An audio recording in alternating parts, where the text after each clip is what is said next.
The debate between product marketing and brand marketing has been around since the dawn of marketing. So, what's the difference?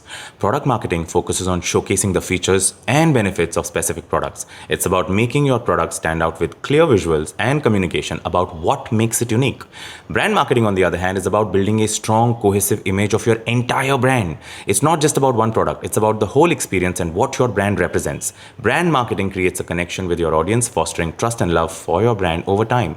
So, which one is better? It depends on your goal. If you need a quick boost in sales, go for product marketing. Highlight the coolest features of your product to attract immediate attention. But for long term success, brand marketing is key. Building trust and loyalty leads to your brand becoming the preferred choice for consumers.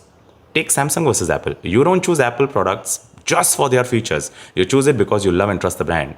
So if you're new into the market or running a small business, start with product marketing to quickly boost sales. Once you've established a good customer base, shift towards brand marketing to cultivate long-term growth and loyalty. By understanding and leveraging both strategies, you can achieve both immediate success and lasting brand loyalty. And if you find value in this video, do like and share, and be sure to follow so you can stay in touch with my weekly Monday marketing videos. Also, do check out my highlights. On my profile, I usually talk about dance, wellness, and finance. It's time for Tuesday tutorial tomorrow. Peace.